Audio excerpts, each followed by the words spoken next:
আসসালামু আলাইকুম। সবাই কেমন আছেন? আশা করি সবাই ভালো আছেন। সবাইকে ইলেকট্রিক ওয়ার্কের পেজের পক্ষ থেকে শুভেচ্ছা। আজকে আপনাদেরকে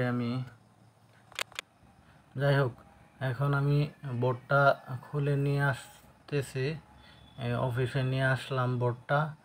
এখন সম্পূর্ণ বোর্ডটা কাজ করে আপনাদের দেখাবো কিভাবে ইলেকট্রিক বোর্ড কাজ করা হয় পুরাতনগুলো। আমি বোর্ডটা বাইরে রেখে আমি বোর্ডের কিছু অংশ ভেঙে গেছে, ওই ভাঙা অংশগুলো একটা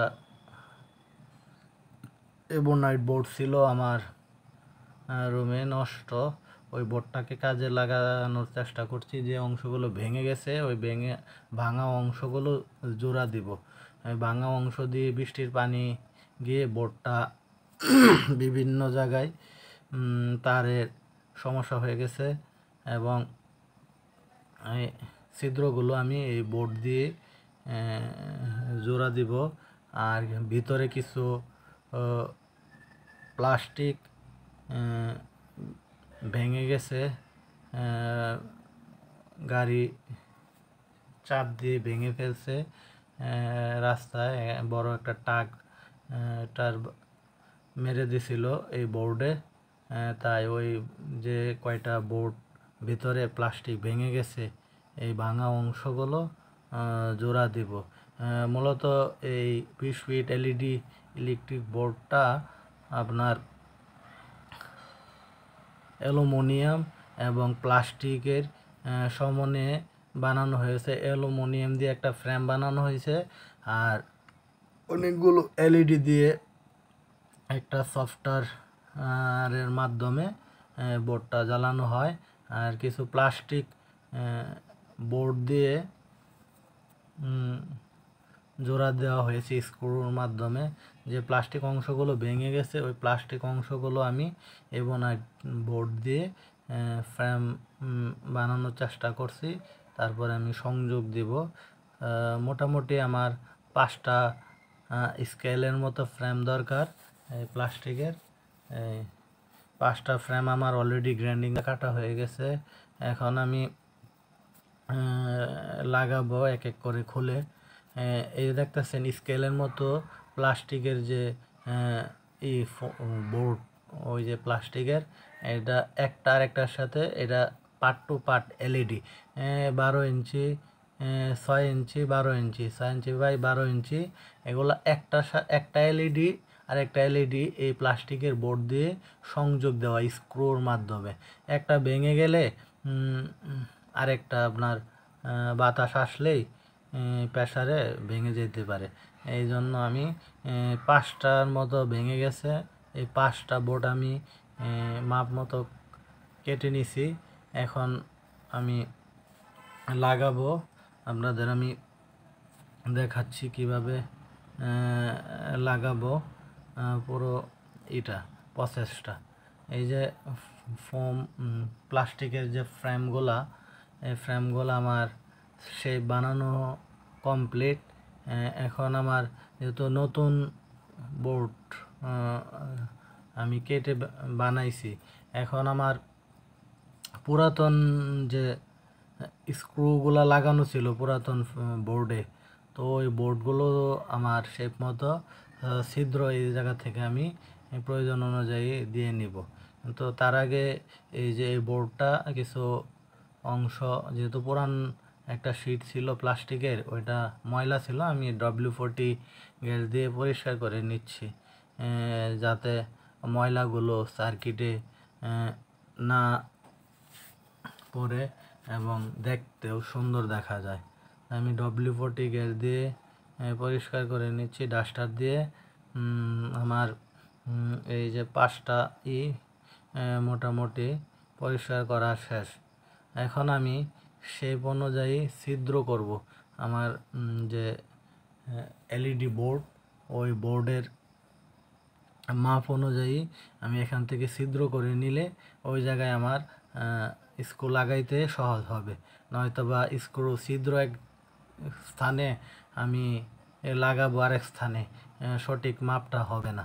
এই জন্য আমি স্ক্রু দিয়ে পুরাতন যে শিট বা বোর্ডটা, ওই বোর্ডের নতুনটার উপরে রেখে ওই ছিদ্রর উপরে আমি হাতুর দিয়ে আগে দাগ করে নিব। দাগ করে তারপরে আমি লাগানোর চেষ্টা করব। এই যে আমার যে বোর্ডটা দেখতেছেন, এই বোর্ডটা তো প্লাস্টিক দিয়ে পিছনের ফ্রেমটা ঢাকা।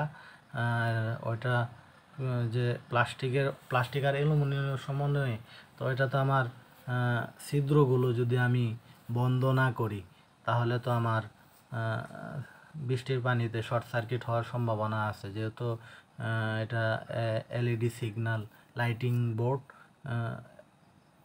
এলইডির মাধ্যমে আলো দেয়, তাই আমি ওই 6টা ট্যাপ আনলাম। এই 6টা ট্যাপের খোসা ছাড়িয়ে নিচ্ছি। কাজ শেষে এই ট্যাপ দিয়ে বাইন্ডিং করে ছিদ্র কোনো অংশে যাতে ছিদ্র না থাকে, ওই ছিদ্র থাকলে দেখা যাবে কি বৃষ্টি আসলে বৃষ্টির পানি দিয়ে পুরো অংশ পানিতে ভরে যেতে পারে। এই জন্য আমি 6টা ট্যাপ খোসা ছাড়িয়ে রাখলাম। এখন এই যে কিছুক্ষণ আগে যে শিটগুলো দেখছেন আমি কেটেছিলাম, এখন ওই শিটগুলো হাতুড়ের মাধ্যমে আমি হাতুড় স্ক্রুর মাধ্যমে শিটের দাগগুলো আগে আমি বসানোর চেষ্টা করছি। যেহেতু এটা এবোনাইট প্লাস্টিক বোর্ড, এই জন্য আমার যদি আমি স্ক্রু হাতুড় দিয়ে দাগ না কাটি তখন আমার স্ক্রু কোথায় লাগাবো বোঝা যাবে না, এবং ওই জায়গায় প্লাস্টিকের এলইডির উপরে আমার গোতাগুতি করলে দেখা গেল সার্কিট ভেঙে যেতে পারে বা কোনো একটা সমস্যা হইতে পারে। এই জন্য আগে আমি এই জায়গা থেকে ছিদ্রগুলো দাগ কেটে নিলে ওই জায়গাতে বসাইতে আমার সুবিধা হবে। প্রায় আমার 5টা বোর্ড, 5টায় আমি এই জায়গায় দাগ দিয়ে নিচ্ছি যাতে করে আমার ওই জায়গায় বসাইতে অসুবিধা না হয়। এই যে আপনারা একটা কাজ করার আগে সবসময় বুদ্ধি করে করার চেষ্টা করবেন যাতে কাজটা সুন্দর হয়, সহজ হয়। এখানে যেহেতু এবোনাইট বোর্ড, অল্প স্ক্রুর মাথা দিয়ে দাগ হয়েছে, চোখে বাসতেছিল না, তাই আমি কলম দিয়ে একটু দাগটা স্পষ্ট করে নিচ্ছি যাতে আমার ওই জায়গায় স্ক্রু লাগানোর সময় যাতে দেখতে সমস্যা না হয়। এই জন্য দেখেন সব কয়টা আমার মোটামুটি মার্জিং করা, স্ক্রু করা শেষ। এখন আমি লাগিয়ে দিব এই দেখতেছেন এইগুলো, ওই যে ফ্রেমের যে প্লাস্টিক হলুদ যে বোর্ডগুলো দেখতেছেন ওইটির মধ্যে স্ক্রু দেওয়া। এই যে আমি কয়েকটা স্ক্রু নিচ্ছি, স্ক্রু নিয়ে এইগুলো হলো 3/4 স্ক্রু, আর ফ্রেমের মধ্যে হলো 1 ইঞ্চি স্ক্রু, আর প্লাস্টিকের সার্কিট বোর্ডে হলো 3/4 লাগাচ্ছি। তো ওই যে হলুদ বোর্ডগুলো দেখতেছেন, ওই যে কোনাগুলো ভেঙে যাওয়ার কারণে বোর্ডটা মুভমেন্ট করতেছিল, নড়াচড়া করতেছিল, তাই আমি যাতে নড়াচড়া মুভমেন্ট না করে এই জন্য আমি হ্যান্ড ড্রিলের মাধ্যমে লাগিয়ে দিচ্ছি। এটা হলো এবোনাইট বোর্ড, আর নিচেরটা হলো কালোটা দেখতেছেন, এটা হলো অ্যালুমিনিয়ামে আমি ওই প্লাস্টিক বোর্ডটা লাগিয়ে দিচ্ছি। আপনি যদি স্ক্রু দিয়ে হাতে স্ক্রু ড্রাইভার দিয়ে লাগাইতেন তাহলে আপনার অনেক প্রেসার দিয়ে লাগাইতে হইতো বা কষ্ট হইতো, হাতেও অনেকক্ষণ কাজ করলে হাতেও ব্যথা হয়ে যেত। যেহেতু এই জায়গায় প্রায় 1-150 স্ক্রু ঢাকনার বাহিরে ভিতরে প্রায় 100-150 স্ক্রু লাগাইতে হবে, আমি হ্যান্ড্রিল ব্যবহার করছি। আমার সময় অপচয় কম হবে এবং কাজটাও সুন্দর হবে, আমার হাতেও ব্যথা হবে না। যাই হোক, এই যে আমি হ্যান্ডেলের মাধ্যমে সবগুলো লাগিয়ে দিচ্ছি। এই যে দেখেন কোনাটা ভেঙে যাওয়ার কারণে আমি পুরো বোর্ডটাই চেঞ্জ করে দিচ্ছি প্লাস্টিকের। যদি আমি না চেঞ্জ করতাম তাহলে দেখা যেত সামনে ঝড় বাতাসের দিন আসতেছে, ওই সময় বাতাসে এখন 5টা ভেঙে গেছে, তখন আরও 8-10টা ভেঙে যাইতো, তাহলে পুরো বোর্ডটাই পরে ভেঙে যেত। যেহেতু এটা 20 ফিট উপরে মেন রাস্তায়, যে কোনো সময় ভেঙে গেলে এটা আর মেরামত করা পসিবল হয়ে যেত, বা আপনার প্রায় 20-30 হাজার টাকা আবার খরচ করে নতুন করে করতে হইতো। যাই হোক, আগে থেকে সতর্ক হওয়া ভালো। তাই আমি ওই 5টাই নতুন করে লাগাই দিচ্ছি। তারপরে আমি পরিষ্কার করে দেখেন কি পরিমাণে ধুলা দেখতেছেন। এগুলা রাস্তা মেন রাস্তায় ছিল, তো মেন রাস্তায় তো সারাক্ষণই 24 ঘন্টায় বাস ট্রাক চলে, এই জন্য ধুলা বালু দেখছেন কিভাবে চাপটি মাইরা রাখছে বোর্ডে। যাই হোক, এখন আমার মোটামুটি বোর্ডগুলো প্রায় শেষ পড়ায়। আমি এগুলো কমপ্লিট হলেই তারপরে ভিতর বাহির আরও ব্লোয়ার মারার কারণেও কিছু ধুলা কমছে, তারপরেও আপনার কমতেছে না বেশি। আমি একটা ন্যাকড়া দিয়ে পরিষ্কার করে দেব, মানে এই বোর্ডগুলো লাগানো শেষ হইলে। যাই হোক, পুরাতন জিনিস কাজ করতে গেলে সুন্দর করে যত্ন করে কাজ করবেন, পরিষ্কার করে তারপরে দিয়ে আসবেন। এখন আমি এই যে বোর্ডগুলো চেঞ্জ করলাম, মোটামুটি আমার দেখেন 4টা-5টা আমার নষ্ট হয়েছে, তো এই 4টা একটু সময় লাগতেছে লাগাইতে। এখন আমার মোটামুটি শেষ পড়ায় লাগানো। এই যে দেখেন তার ভিতরে আবার 2টা এলইডি ফ্র্যাকচার হয়ে গেছে, কাজ করতেছে না। 2টা এলইডিও খুলে রাখছি, চেঞ্জ করে দিব আমি। 2টা এলইডি আমি কিনে আনছি। 2টা এলইডি বোর্ডের কারণে প্রায় 3 ভাগের 2.5 ভাগ জ্বলতেছিল, আর একটা অংশ জ্বলতেছিল না। তো 2টা আমি সব চেক করে দেখতে পেলাম যে 2টা এলইডি সার্কিটের ক্যাপাসিটর নষ্ট হয়ে বাদ হয়ে গেছে। যাই হোক, এখন আমি ওই এলইডি আনছি, আর ভিতরে কিছু কাজ এগুলা করে নতুন করার চেষ্টা করতেছি। এখন এই যে দেখছেন এই বোর্ডগুলা যে খুললাম, খুলে ওই যে মেশিনগুলো আপনার নড়াচড়া হয়ে গেছে, স্ক্রুগুলো জং ধরে নড়বড় করতেছে। এগুলাও যে সমস্যাগুলো পাইলাম মোটামুটি কমপ্লিট করেছি। তারপরে দেখেন, একটা পুরাতন কাজ করতে গেলে একটা সমস্যা দেখবেন, খুললে দেখবেন আরেক সমস্যার কোনো শেষ নেই। যাই হোক, সমস্যা থাকবে, সমস্যা ভিতরে সমাধান করতে হবে। কয়েকটা জিনিস ভিতরে দেখে খুললাম, এখন দেখি একটার পর আরেকটা সমস্যা। যাই হোক, কোনো ব্যাপার না, আপনি টেকনিশিয়ান, আপনার যে কোনো সমস্যা আপনার টেকনিক্যাল বুদ্ধির মাধ্যমে সমাধান করার চেষ্টা করবেন। আমিও তাই করার চেষ্টা করি। মোটামুটি লাগানো শেষ। এখন আমি 2টা রং আনার জন্য আসছি, 2টা রং নিয়ে আসলাম। রং কেন, আমি কিছু জায়গায় জোড়া দিয়েছি বাহিরে আপনার, এই জন্য 2টা স্প্রে রং নিয়ে আসলাম, যাতে করে যে জায়গায় ছিদ্র বা জোড়াতালি দিছি। বোর্ডটা হলো আমার কালো বোর্ড, তাই কালো বোর্ডে আমি সাদা প্লাস্টিক যে জোড়া দিলাম, এই জোড়া অংশগুলো যদি আমি এইভাবে রাখি, যে দেখেন যে সাদা অংশগুলো, মানে কালোর সাথে সাদা দেখতে বেমানান লাগছে।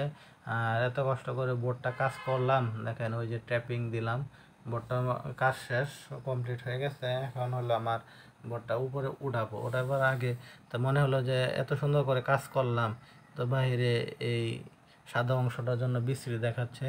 তাই আমি 2টা স্প্রে রং নিয়ে আসলাম, যাতে করে সাদা অংশগুলো স্প্রের মাধ্যমে আমি কালো করে দিতে পারি, তাও কিছুটা আপনার সুন্দর দেখাবে।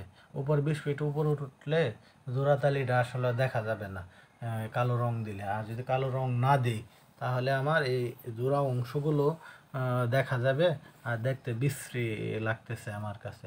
তাই আমি দুইটা স্প্রে রং নিয়ে আসলাম। এই যে দেখেন বেশ কিছু জায়গায় সাদা অংশ, আবার ট্যাপিং করলাম নীল, ব্লু, তারপরে হলো সাদা বোর্ড, বিভিন্ন কালার দেখা যাচ্ছে। আবার বোর্ডটা হলো কালো। এই যে রং দেওয়ার আগে দেখেন কীরকম দেখা যাচ্ছে, রং দেওয়ার পরে কীরকম হয় দেখেন। এখন আমি ইলেকট্রিক হ্যান্ড ব্লোয়ার নিয়ে আসলাম। এই যে রং স্প্রে করার আগে আমি যদি ময়লাগুলো পরিষ্কার না করি তাহলে স্প্রে রঙের উপরে ময়লার কারণে দেখতে বিশ্রী দেখা যাবে। তা আমি বোর্ডটা হ্যান্ড ব্লোয়ার দিয়ে ময়লাগুলো পরিষ্কার করতেছি, যাতে করে রঙে কোনো ময়লা না থাকে স্প্রে করার সময়। যাই হোক, আমার ব্লোয়ার করা শেষ। আমি এখন দিয়ে ডাস্টার দিয়ে পরিষ্কার করতেছি, যাতে আরেকটু ভালোভাবে পরিষ্কার হয় ময়লাগুলো, যেহেতু আমি রং করব এই জন্য। যাই হোক, স্প্রে রঙের আগে একটু ঝাঁকিয়ে নেবেন যাতে ভিতরে সুন্দর করে আসে, যাতে স্প্রের মুখটা বন্ধ না হয়ে যায়। এখন আমি দেখেন ওই সাদা অংশগুলো রং দিয়ে ঢেকে দিচ্ছি। ঢেকে তারপরে আমি কিছুক্ষণ পরে উঠিয়ে দিব বোর্ডটা। স্প্রে রং তো এটা 5 থেকে 6 মিনিটের ভিতরে সম্পূর্ণ শুকিয়ে যাবে। আর এই স্প্রে রঙের সুবিধা কি, দেওয়ার সাথে সাথেই মানে শুকনো হয়ে যায়। তাই আমি স্প্রে রং আনলাম। আমি স্প্রে সারা রং আনলে আমার ব্রাশ দিয়া থিনার দিয়া রং গুলে তারপরে কাজ করতে হতো। যাই হোক, আমার শর্টকাটে যাতে সুন্দর হয়, স্প্রে দিয়ে দিলে কাজটা ফিনিশিং হয়। আর রং থিনার দিয়ে রং গুলে কাজটা করলে অনেকবার আমার হাত দিয়ে ঘষতে হতো, করতে হতো, পরিষ্কার করতে হতো আরও সুন্দর করে। স্প্রে দিয়ে দিচ্ছি, কাজটা আগের রঙের সাথে ফিনিশিং হবে সুন্দর আশা করি। দেখেন রং দেওয়ার পর পুরো পিছনের অংশটা দেখতে সুন্দর লাগছে। এখন আমি উপর নিচে আমি পুরোটা রং করব না, যেহেতু দুইটা রং আনছি। পুরোটা যদি আমি করি তাহলে আমার 5 থেকে 6টা রং লাগবে। তো আমি যে জায়গায় কাজ করছি, জোড়াতালি দিছি, ওই জোড়া অংশগুলো আমি রং করে সুন্দর করার চেষ্টা করব। দেখেন রং করার পরে টোটালি বোর্ডের পিছনের অংশটা দেখেন সুন্দর দেখাচ্ছে। এই যে আপনার যে সাদা অংশটা দেখেন রং দেওয়ার আগে কীরকম আর পরে কীরকম। যাই হোক, এটা একটা লম্বা ইলেকট্রিক ডিসপ্লে বোর্ড, 20 ফিট লম্বা, তাই রং দিতে একটু সময় লাগতেছে।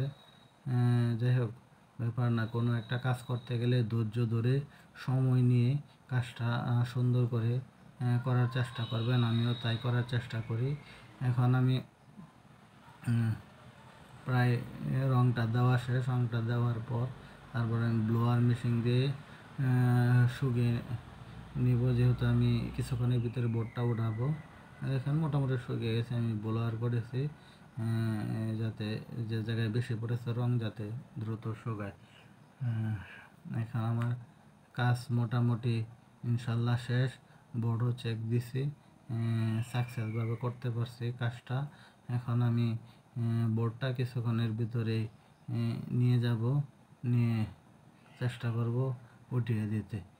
এই জায়গাটা ব্লোয়ার করতেছি, কারণ হলো আপনার এই জায়গার একটু রং বেশি পড়ছে স্প্রে, বুঝছেন, এই জন্য ব্লোয়ার করে শুকিয়ে দিচ্ছি। আর যেহেতু আমি কিছুক্ষণের ভিতরে বোর্ডটা উঠাবো, তাই যদি ব্লোয়ার না করি তাহলে আমার যখন বোর্ডটা ধরে উঠাবে লেবাররা, তখন তাদের হাতে রং বা বোর্ডটাও বেশি দেখা যাবে রঙের কারণে।